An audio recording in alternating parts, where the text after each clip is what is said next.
authorities in KZN are still deciding what to do with a cargo ship that ran aground off the north coast yesterday. We do know 23 members have been evacuated, but let's bring you up to speed with our reporter Nontobeko Sibisi, who is down in Durban for us. She's following this story for us. Nontobeko, good day to you. What is the situation? What can you see? Well, a very good day to you, Gareth. Certainly a bizarre start to our day right here in the KwaZulu-Natal North Coast. And as you can see, I'm not so sure if you can see behind me, and perhaps some of the visuals that will roll for you, is that right there behind me is the cargo ship, which is believed to be carried apparently 150,000 tons of coal.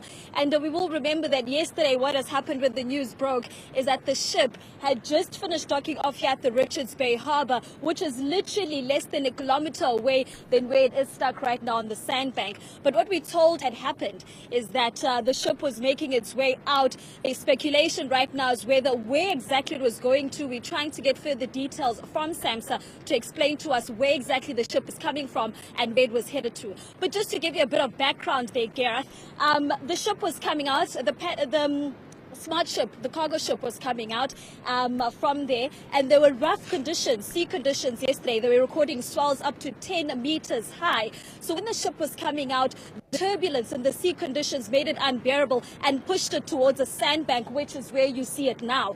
Now, what makes this even a further bizarre situation is that if you look carefully at some of the visuals that we'll play for you, Gareth, is that you'll notice the ship has started cracking just around the hulk of it in half. And what makes the situation even worse is that, Gareth, it's reportedly to be carrying 150,000 tons of coal. So you can just imagine what's going through to some of the salvage teams that are currently here right now. Nontobeko, give me an idea of the surrounding area where you are now. We know from another ship down in Knysna that was a protected coastline. Up in Richards Bay where you are, is that the same situation? Is there a same sense of urgency because it's a protected coastline? Well, we haven't gotten reports yet so far on just how the extent of the damage is right now, but we haven't heard any talks on just how protected the area is. But it is, interesting enough, it's right, I'd probably say about a kilometre from the entrance of the harbour. One of the biggest concerns there was, will it affect some of the ships coming in and out of the harbour? Bearing in mind the Richards Bay Harbour is one of the busiest in Africa, so you can imagine some of the concerns there. But fortunately enough, Transnet authorities were able to keep the doors open, so there's something going on there. But on the residential front, Gareth, we're at the top right now of Richards Bay where we can see the view. I can see a bit of residential areas, but more of a harbour environment. The big concerns right now at the moment is that when the ship was coming from the harbour and it was going to a destination which is presumably at the moment China, we are told.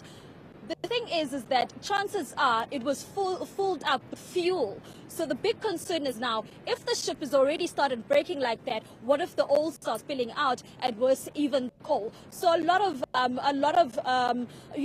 doubt of what exactly is happening there, Gareth. But I have to say, if there's one thing I must tell you, Gareth, the amount of interest the small town of Richards Bay that it's brought, this one ship has brought to Richards Bay, it's humongous. We've been further down the beach. We've seen a number of residents coming out, and they frankly saying they've never seen anything like this before. But their biggest concern, Gareth, is what environmental damage is it going to cause? There's speculation, and so far no one's really giving the residents around this community answers as to what exactly it's carrying, or confirming a report of what exactly it's carrying. Is it posing a danger, or what threat it's posing? So a lot of questions in and around here. We're still trying to push and find out more answers, and of course those are the exact answers that we'd like to give to our viewers here today. Well, first on the scene as well with the latest for us, Nontobeko Sibisi down in Richards Bay for us. You can see the ship named the Smart.